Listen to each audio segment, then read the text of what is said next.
경제정책 세미나 강의 소개입니다. 경제정책 세미나는 선수 과목으로 경제학 개론 또는 원론, 위시, 거시를 들었기를 바랍니다. 경제학 개론과 원론은 필수적으로 들어야 하며 미시, 거시는 굳이 듣지 않아도 큰 문제는 없으나 아무래도 좀 더 구체적인 내용을 다루기 때문에 기본 지식, 미시, 거시 지식을 갖고 있다고 한다면 수업을 진행하는데 좀 더 도움이 되리라 생각합니다. 연락은 메일로 주로 해주면 좋겠습니다. 학기 중에는 메일을 거의 매일 확인하기 때문에 아주 급한 일이 아니라면 메일로 해도 충분하리라 생각이 듭니다. 급한 경우에는 전화를 해도 상관없습니다. 다만 편의를 위해서 메일, 문자, 전화 순으로 연락을 해준다면 고맙겠습니다. 경제정책 세미나의 강의는 강의 초반부는 강의 위주의 수업이고 후반부는 발표 및 토론으로 이루어지겠습니다. 평가 방법은 출석 10%, 발표 30%, 수업 참여도 10%, 중간 시험 50%가 되겠습니다. 발표는 중간 시험 이후로 1회 조별 발표를 생각하고 있습니다. 저는 3명에서 4명이 팀을 구성을 하고 수강 신청 정정 기간 이후에 팀을 확정하도록 하겠습니다. 팀의 구성은 교수자 임의로 선정하도록 하겠습니다.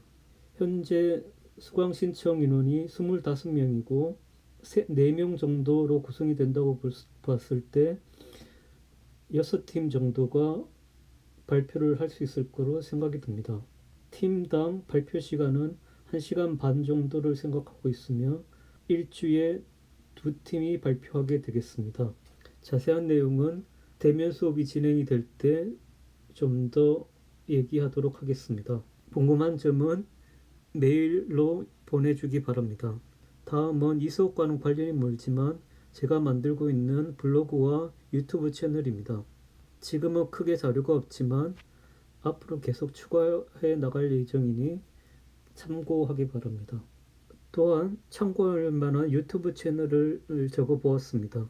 이 중에서도 아이패드를 활용한 공부법은 꼭 보기 바랍니다.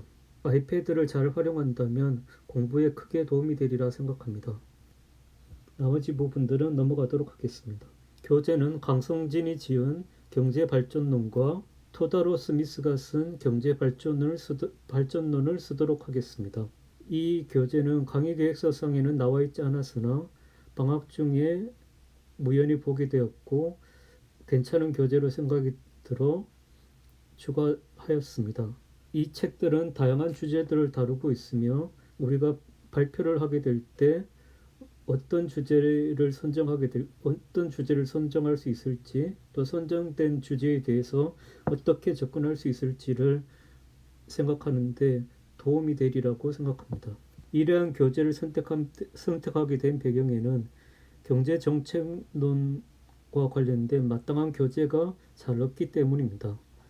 시중에는 신경제정책론 또는 경제정책론과 관련된 다양한 책들이 있으나 모두 오래된 책이거나 아니면 경제 원론의 내용들을 짜집게 구성한 것에 불과한 그런 책들이 많이 있기 때문에 경제정책론 교재 선정은 굉장히 어려운 편입니다. 그런 점에서 여기 나오는 경제발전론 이 두 책은 우리가 경제정책을 다룰 때 참고할 만한 교재라고 볼 수 있겠습니다. 더불어 신경제정책론은 구매를 권장하지 않습니다. 수업 계획에 대해서 말씀드리도록 하겠습니다. 우선은 강의 소개가 진행되어야 될 것이며 첫 번째로는 경제정책의 개요 부분이 되겠습니다. 우리가 경제학을 나눌 때 미시경제학, 거시경제학으로 구분할 수도 있지만 또한 다르게 실증경제학과 규범경제학으로 나눌 수 있습니다. 경제정책론은 실증경제학 측면도 있지만 규범경제학 측면도 굉장히 강합니다. 정책이라고 하는 것은 바람직한 목표를 설정을 하고 그것을 도달하기 위해서 다양한 수단을 동원하는 것을 가리킵니다. 따라서 목표를 설정한다는 점에서 경제정책론은 규범경제학과 밀접한 관련을 맺겠습니다. 그러한 특징들을 첫 번째에서 다루도록 하겠습니다. 두 번째는 경제정책의 사상적 흐름에 대해서 다룹니다. 경제정책의 사상적 흐름은 멀리 거슬러 올라가면 중상주의부터 시작한다고 볼 수 있습니다. 그런데 경제정책 사상의 특이한 점은 국가 개입을 주장하는 국가 개입주의와 국가 개입을 배제하는 시장주의가 서로 교차하면서 나타났다는 점입니다. 가령 중상주의 다음은 영국을 중심으로 한 자유주의고 2차 대전 이후로는 우리가 다들 알고 있듯이 케인즈 경제학이 우위를 점했던 시기입니다. 또한 1980년대를 넘어서게 되면 케인즈 경제학은 쇠퇴하게 되고 다시 신자유주의 흐름이 나타나게 됩니다.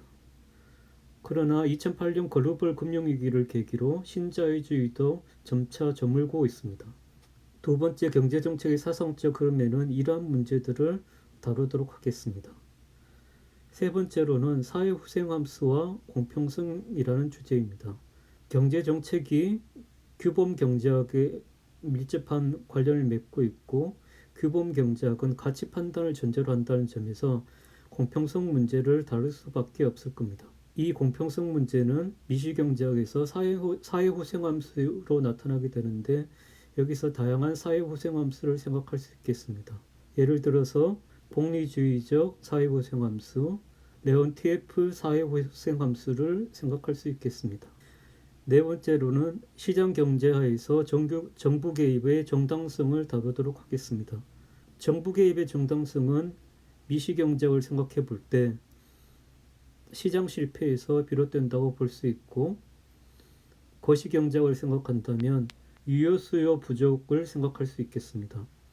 또한 하나 더 생각할 수 있는 것은 조정 문제가 있는데 여기에 대해서는 다음에 자세히 다루도록 하겠습니다. 다섯 번째 주제는 경제발전론입니다. 경제발전론은 후진국 또는 개도국 또는 신흥국이 어떻게 하면 경제성장을 이루고 선진국 경제에 진입할 수 있는지를 다루는 분야입니다. 이 부분은 두 번째 주제, 경제정책의 사상적 흐름과도 밀접한 관련을 맺고 있습니다.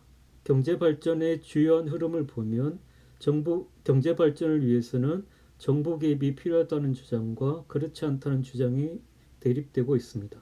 여섯 번째로는 산업정책의 문제를 주로 다루도록 하겠습니다. 산업정책의 문제는 발전국가론이라고 불리기도 하는데 최근에 와서는 추격의 경제학이라는 것으로 나타나고 있습니다. 추격의 경제학에서 핵심적인 사항은 기술혁신의 문제인데 일곱 번째 주제, 국가혁신체제로는 그러한 문제를 다루고 있습니다. 국가혁신체제로는 기술혁신을 위해서는 R&D뿐만 아니라 그것을 둘러싸고 있는 다양한 제도들의 정합성이 중요하다고 봅니다. 국가혁신체제로는 유럽을 중심으로 활발히 논의되고 있습니다. 여덟 번째는 한국경제의 경제성장 문제를 살펴보도록 하겠습니다. 이 부분은 다음에 진행될 문제들, 노동시장이라든지 소득주도 성장 정책이라든지 기본소득의 문제, 지식기반 경제 등을 다루는 전제라고 할 수 있겠습니다. 아홉 번째로는 노동시장의 양극화 문제입니다. 이것은 한마디로 비정규직의 문제라고 할 수 있을 텐데 흔히 이중 노동시장 문제라고 표현이 됩니다. 열 번째는 현 정부가 채택하고 있는 소득주도 성장 정책에 대해서 살펴보고자 합니다.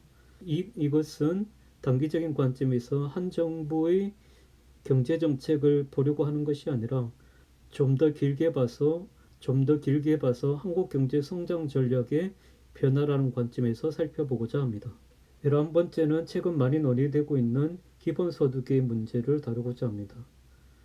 앞으로 나타나게 될 여러 현상들 중 하나는 AI의 확대라고 볼 수 있을 텐데 인공지능이 확대가 된다고 한다면 실업 문제는 아마도 심각해질 것이고 그때 인간다운 삶을 어떻게 유지할 수 있을 것인가 라는 문제와 관련해서 중요한 문제라고 생각이 듭니다.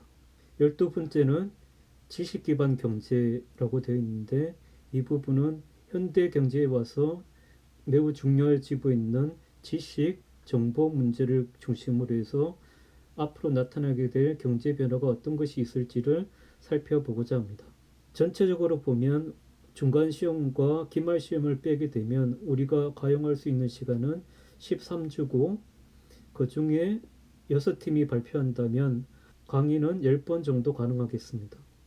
또한 강의 송해를 빼게 되면 실제로 강의는 9번 정도 가능하게 될 텐데 그 점을 감안하게 되면 아마도 기본소득이나 지식기반 경제 문제는 다루기가 좀 어렵지 않을까 생각이 듭니다.